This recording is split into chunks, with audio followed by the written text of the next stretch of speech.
Time for another ghost story. This speaks to the Havershaw Ferry Ghost. The Havershaw Ferry Ghost speaks to ghosts affiliated with a ferry located in Havershaw, New York, which is a sleepy little town about an hour's drive from New York City, which is on the west side of the Hudson River. This was close to the house owned by Colonel Beverly Robinson, and where Benedict Arnold made his headquarters. This house has burnt, and the ferry ghost speaks to the house located nearby.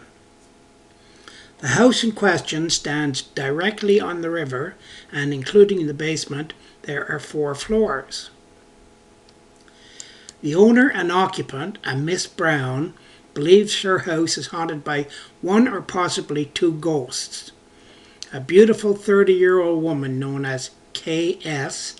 and her 2-year-old daughter, and she became aware of them after her friend and her moved in way back in 1965. A short time later, allegedly because of an unhappy love affair, she drove her car home, rigged up the exhaust pipe, and committed suicide by carbon monoxide poisoning, along with the child she had by her second husband. After they died, Miss Brown, who continued to live there alone, became conscious of a spirit trying to communicate with her. She reported that there was an unnatural banging of doors and mysterious noises, which originally she denied. At first, Miss Brown wanted nothing to do with the supernatural, but then had second thoughts as the phenomena continued, and she wondered if the restless spirit wanting something from her, or whether there was something she could do for the spirit. One day, a male friend visited and requested a red rug be given to him that had belonged to K.S. And before Miss Brown could answer, the male friend had a strong impression that a spirit had answered, "No, you may not take my rug." At this point, Miss Brown arranged for a medium to come and visit the house, and this visit took place the night of August 6, 1966.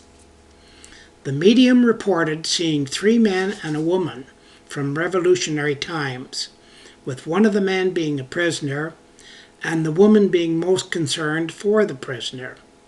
It was reported she was relieved when the prisoner escaped.